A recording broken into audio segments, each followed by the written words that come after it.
Hello everyone, नमस्कार। कैसे हैं आप सब? मैं सूरज साहू स्वागत करता हूं आप सभी का कंपटीशन कम्युनिटी के यूट्यूब प्लेटफॉर्म पे। चलो, तो अक्सर इंडियन पॉलिटी एंड कॉन्स्टिट्यूशन पढ़ते वक्त अक्सर हमें ये दिक्कत देखने को मिलती है। बहुत सारे ऐसे जजमेंट्स, लैंडमार्क जजमेंट्स देखने को मिलते हैं सुप्रीम कोर्ट के। बहुत सारी ऐसी केस स्टडीज देखने को मिलती हैं जिससे अक्सर हमें कंफ्यूजन होता है। तो बिल्कुल आज से हम शुरू कर रहे हैं इन्हीं सुप्रीम कोर्ट के कुछ लैंडमार्क जजमेंट्स के बारे में, जिसमें हमें यह जानना है कि सुप्रीम कोर्ट ने कब कब कौन कौन से जजमेंट्स दिए और ये हमारे पॉलिटी एंड कॉन्स्टिट्यूशन एग्जाम्स के लिए किस तरीके से इंपॉर्टेंट है, prelims as well as mains के लिए। चलो, तो आज हम देखेंगे सबसे पहले जो केस रहेगा वो आपका रहेगा ए.के. गोपालन केस। कौन सा केस देखेंगे हम सबसे पहले? ए.के. गोपालन। एक कहानी है, थोड़ा सा ध्यान से समझिएगा ए.के. गोपालन केस की कि क्या बोलता है A K. Gopalan case. A K. Gopalan versus state of Madras. A K. Gopalan बनाम मद्रास राज्य, स्टेट ऑफ मद्रास। ये केस आया था 1950 को। चलो, इसके बारे में थोड़ी सी कहानी डिस्कस करते हैं। हुआ क्या, मद्रास सरकार ने ए.के. गोपालन को डिटेन कर लिया, अरेस्ट कर लिया। इनको कारण भी नहीं बताया गया। जब इनसे पूछा गया कि इनको अरेस्ट क्यों किया जा रहा है, इन्होंने बोला कि भैया बताओ, कारण तो बताओ कि अरेस्ट क्यों किया जा रहा है। कुछ कारण नहीं बताया गया। इन्होंने अपना केस भेज दिया सुप्रीम कोर्ट। सुप्रीम कोर्ट में इन्होंने अर्जी डाली। जब सुप्रीम कोर्ट में अर्जी डाली गई तब इन्होंने बताया कि सर, मेरे आर्टिकल 19 और आर्टिकल 21 का उल्लंघन किया गया है, फंडामेंटल राइट्स का उल्लंघन किया गया है। मेरा राइट टू मूवमेंट, कहीं भी आने जाने के अधिकार को मुझे जबरदस्ती गिरफ्तार किया गया है। जब सुप्रीम कोर्ट में ये केस गया, सुप्रीम कोर्ट ने सरकार से पूछा कि भैया बताओ इनको गिरफ्तार क्यों किया गया है। तब गवर्नमेंट ने बताया कि सर, हमने इनको ऐसे ही गिरफ्तार नहीं किया है, हमने इनको कानून के तहत गिरफ्तार किया है। हमने बनाया था प्रिवेंटिव डिटेंशन एक्ट, निवारक निरोध कानून, निवारक निरोध अधिनियम। हमने बनाया प्रिवेंटिव डिटेंशन एक्ट और इनकी जो गिरफ्तारी हुई है वो बिल्कुल कानून के दायरे में रह के हुई है और कानून के रहते इनको गिरफ्तार किया गया है। प्रिवेंटिव डिटेंशन क्या है? भारतीय संविधान के अनुच्छेद 22 में आपको देखने को मिलती है गिरफ्तारी के विरुद्ध शोषण का अधिकार, और उसमें हम दो तरीके की गिरफ्तारी पढ़ते हैं, निवारक निरोध और दंडात्मक निरोध, मतलब प्यूनिटिव डिटेंशन और प्रिवेंटिव डिटेंशन। उसी प्रिवेंटिव डिटेंशन के तहत सरकार, संसद बहुत सारे कानून बना सकती है और उसी में से एक कानून बना हुआ था, कौन सा? Preventive detention act. इसी एक्ट के तहत ए.के. गोपालन को क्या किया गया? अरेस्ट किया गया। अब सुप्रीम कोर्ट ने जजमेंट दिया। सुप्रीम कोर्ट ने बोला कि भैया ए.के. गोपालन साहब, आपकी गिरफ्तारी तो बिल्कुल ठीक हुई है, लॉ बना है, कानून बना है, और आपकी जो गिरफ्तारी हुई है वो बिल्कुल कानून के दायरे में रहते हुई है। जो कानून बोलता है, कानून बोलता है कि भैया आपको उसी आधार पर गिरफ्तार किया जाएगा जिस आधार पर क्या देखने को मिलेगा, जिस आधार पर कानून अगर बना हुआ है, और कानून बना हुआ है उसी आधार पर आपकी क्या हुई है? गिरफ्तारी हुई है। इसका मतलब सुप्रीम कोर्ट ने यहां बोला कि हम आपको क्या दे सकते हैं? हम आपको प्रोटेक्शन देते हैं। हम आपको प्रोटेक्शन दे सकते हैं किससे? आर्बिट्ररी एग्जीक्यूटिव एक्शन से। किससे प्रोटेक्शन दे सकते हैं? आर्बिट्ररी एग्जीक्यूटिव एक्शन से।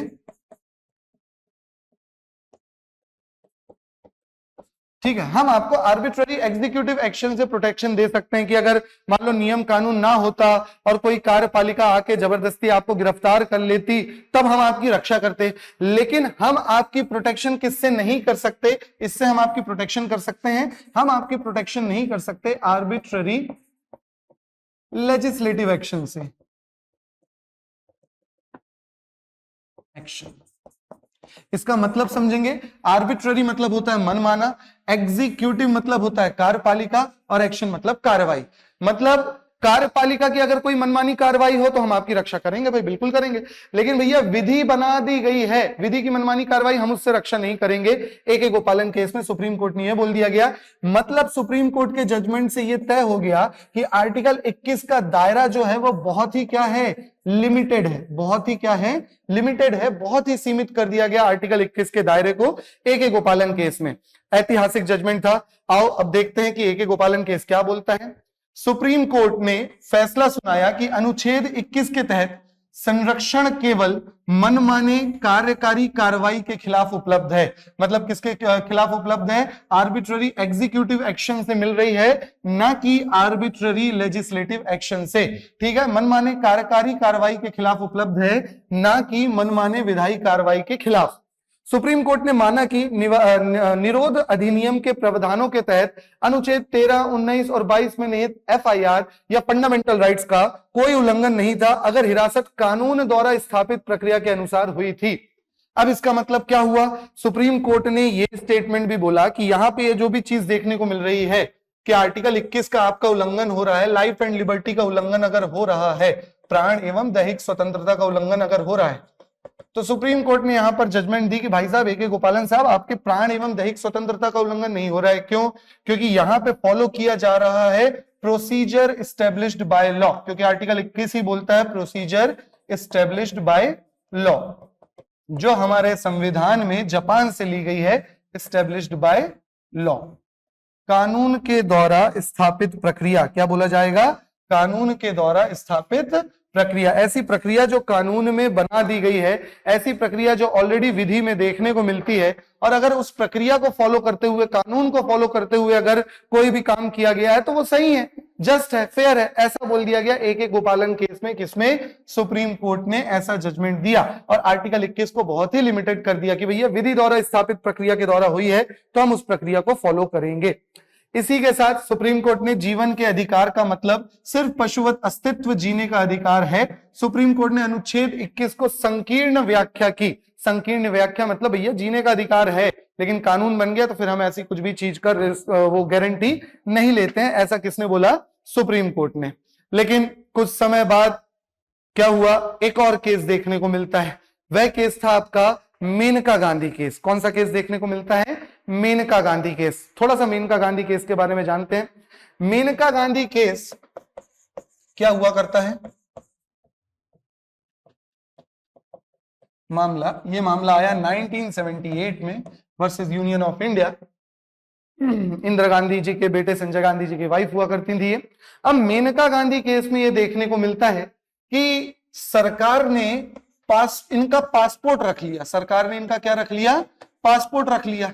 अब पासपोर्ट रख लिया, किस आधार पे रखा? तो बिल्कुल कानून बना हुआ था। कौन सा एक्ट बना हुआ था? उस एक्ट को बोला जाता था पासपोर्ट डिटेंशन एक्ट। क्या बोला जाता था? Passport detention act. ठीक है, पासपोर्ट डिटेंशन एक्ट के तहत इनका पासपोर्ट जब्त कर लिया गया। जब इनका पासपोर्ट जब्त हो गया तो अब ये देश के बाहर नहीं जा सकती। देश के बाहर नहीं जा सकती तो दोबारा से इनके मौलिक अधिकार का उल्लंघन हुआ। ये फिर पहुंच गए सुप्रीम कोर्ट। जब सुप्रीम कोर्ट पहुंची, मेनका गांधी जी जब सुप्रीम कोर्ट पहुंची तो इस बार परिस्थितियां कुछ बदल चुकी थी। सुप्रीम कोर्ट के विचार बदल चुके थे। जजेस इस समय देखने को मिलते थे, भगवती साहब हुआ करते थे, कृष्णा अय्यर साहब हुआ करते थे। इन्होंने समाज की वैल्यूज को, PIL लाने वाले, पब्लिक इंटरेस्ट लिटिगेशन, जनहित याचिका लाने वाले जजेस हुआ करते थे। तो इनके लिए समाज में न्याय की वैल्यूज बहुत ज्यादा हुआ करती थी। अब इसी समय क्या हुआ, इसी दौर में क्या देखने को मिला कि सुप्रीम कोर्ट ने अपना स्टेटमेंट चेंज किया। अपना स्टेटमेंट कैसे चेंज किया? सुप्रीम कोर्ट को जब पता चला कि भैया इनका पासपोर्ट रख लिया गया तो सरकार से पूछा, हाँ भाई क्यों रखे हो इनका पासपोर्ट, किस आधार पर रख लिया पासपोर्ट? सरकार ने बताया कि सर देखो, एक्ट है, प्रोसीजर एस्टेब्लिश्ड बाय लॉ, विधि द्वारा स्थापित प्रक्रिया, कानून बना है। कौन सा कानून? Passport detention act. इस कानून के तहत हमने रखे हैं। इस बार सुप्रीम कोर्ट ने क्या बोला कि भैया प्रोसीजर एस्टेब्लिश्ड बाय लॉ है तो सही, मान लिया, लेकिन कानून सही भी तो होना चाहिए। आप कुछ भी कानून बना दोगे और अपने मनमानी काम करोगे क्या? ऐसा नहीं होना चाहिए। कानून बना है, ठीक है, मान लिए, लेकिन कानून भी तो वाजिब होना चाहिए, लेजिटिमेट होना चाहिए, जस्ट होना चाहिए, फेयर होना चाहिए, फेयरनेस दिखनी चाहिए कानून में। इसका मतलब इस बार सुप्रीम कोर्ट ने प्रोसीजर एस्टेब्लिश्ड बाय लॉ पे ध्यान ना देते हुए किस पर ध्यान दिया? Due process by law. किस पे ध्यान दिया? Due process by law. Sir ये क्या है? ये है विधि की सत्यता की बात हो रही है। इसमें विधि की सत्यता की बात हो रही है। सर ये कॉन्सेप्ट कहां से है? ये कॉन्सेप्ट तो जापान का हुआ करता था। ये कॉन्सेप्ट कहां से आया? ये कॉन्सेप्ट है अमेरिका का। कहां का कॉन्सेप्ट है ये? अमेरिका का। और साथ ही साथ ये बताता है आपको principle of natural justice. Principles of natural justice. Natural justice मतलब प्राकृतिक न्याय की अवधारणा। क्या बताता है ये? प्राकृतिक न्याय की अवधारणा।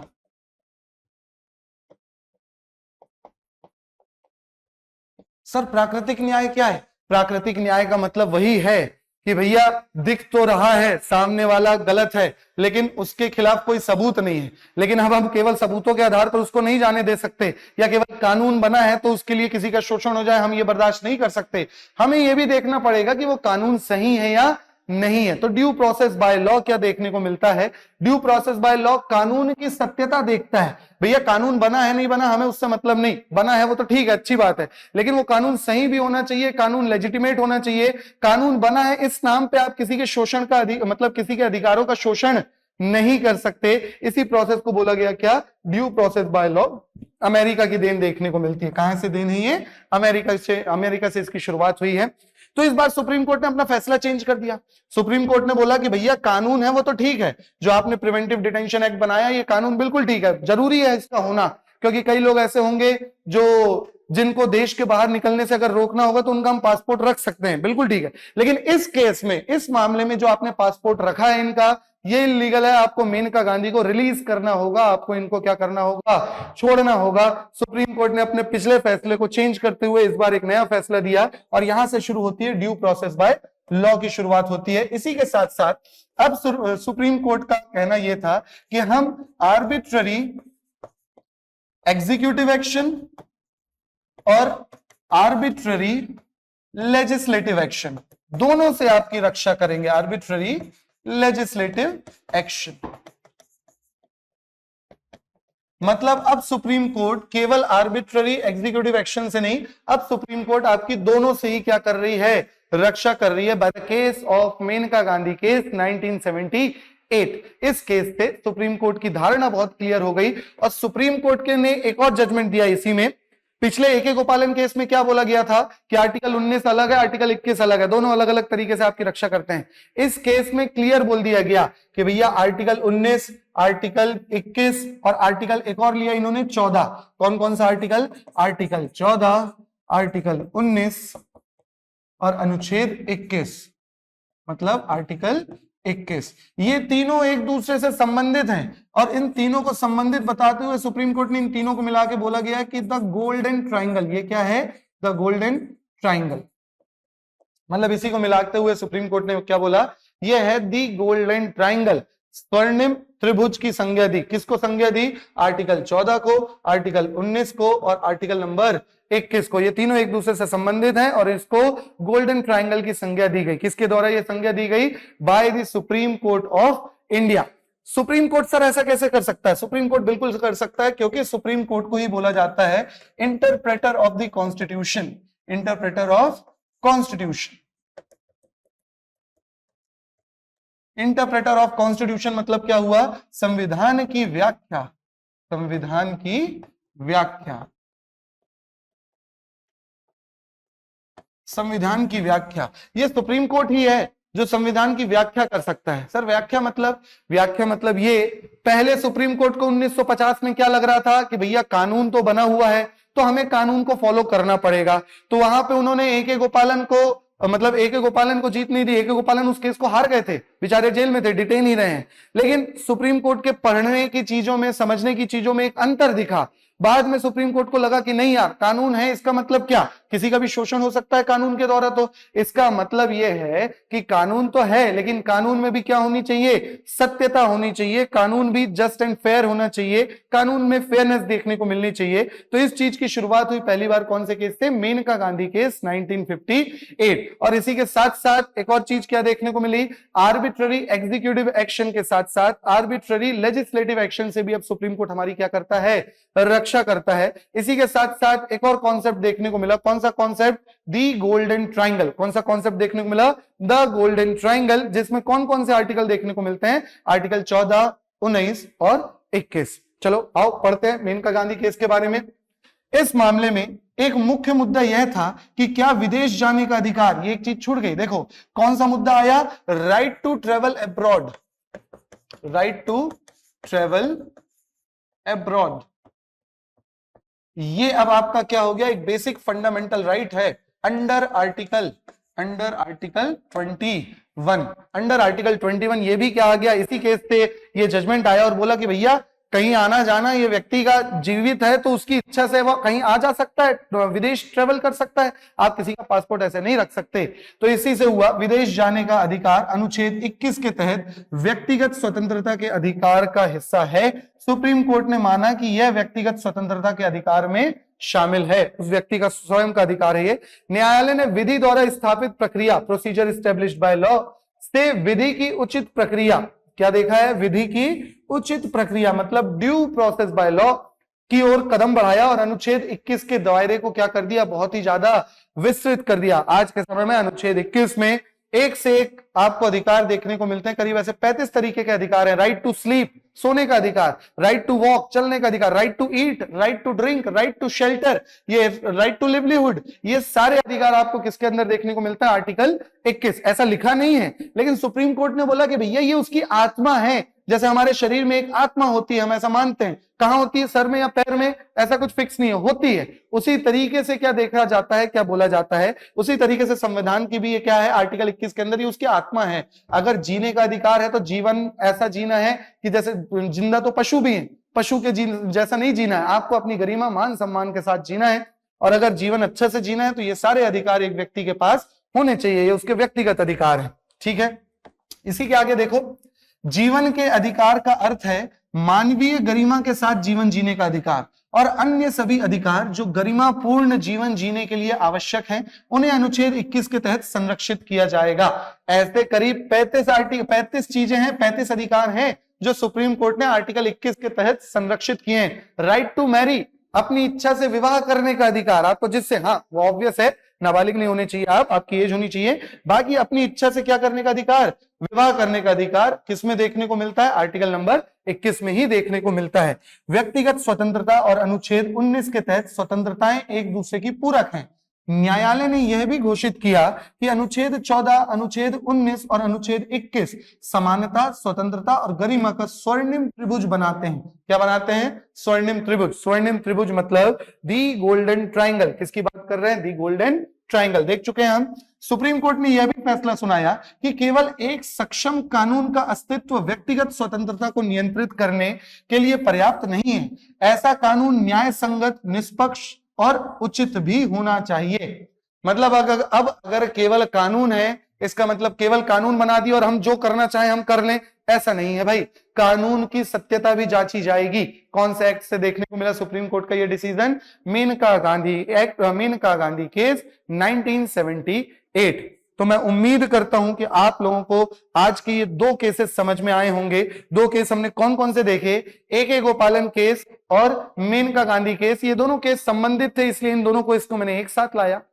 अगले सेशन में, अगले वीडियो में मैं आप लोगों के लिए कुछ दूसरे केसेस लेके आऊंगा। हम एक सीक्वेंस से चलेंगे, 1950 से हमने शुरू किया है और सुप्रीम कोर्ट के जो जो महत्वपूर्ण केस स्टडीज देखने को मिलेंगी, सुप्रीम कोर्ट के जो इंपॉर्टेंट जजमेंट्स देखने को मिलेंगे, उनको हम यहां डिस्कस करेंगे और उनको रिलेट करेंगे इंडियन पॉलिटी एंड कॉन्स्टिट्यूशन से। और यह वीडियो केवल बच्चों के लिए ही नहीं, दूसरे कई लोगों के लिए इंपॉर्टेंट होते हैं, जिनको यह पता होना चाहिए कि हमारे देश में क्या हो रहा है, क्या है मुद्दा, क्या है हमारा अधिकार और इन अधिकारों को लेने के लिए हम किस हद तक जा सकते हैं और हमारे साथ कौन है। क्या न्यायालय हमारा साथ देता है, क्या न्यायालय हमारे पक्ष पे बात करेगा या नहीं करेगा, ये सारी चीजें हम इन केस स्टडीज से देखेंगे। एक से एक जजमेंट देखने को मिलेगा आप लोगों को, इन जजमेंट में आगे बात करेंगे। तो मिलते हैं आप सभी से नेक्स्ट वीडियो में, तब तक के लिए नमस्कार, goodbye, take care and keep learning.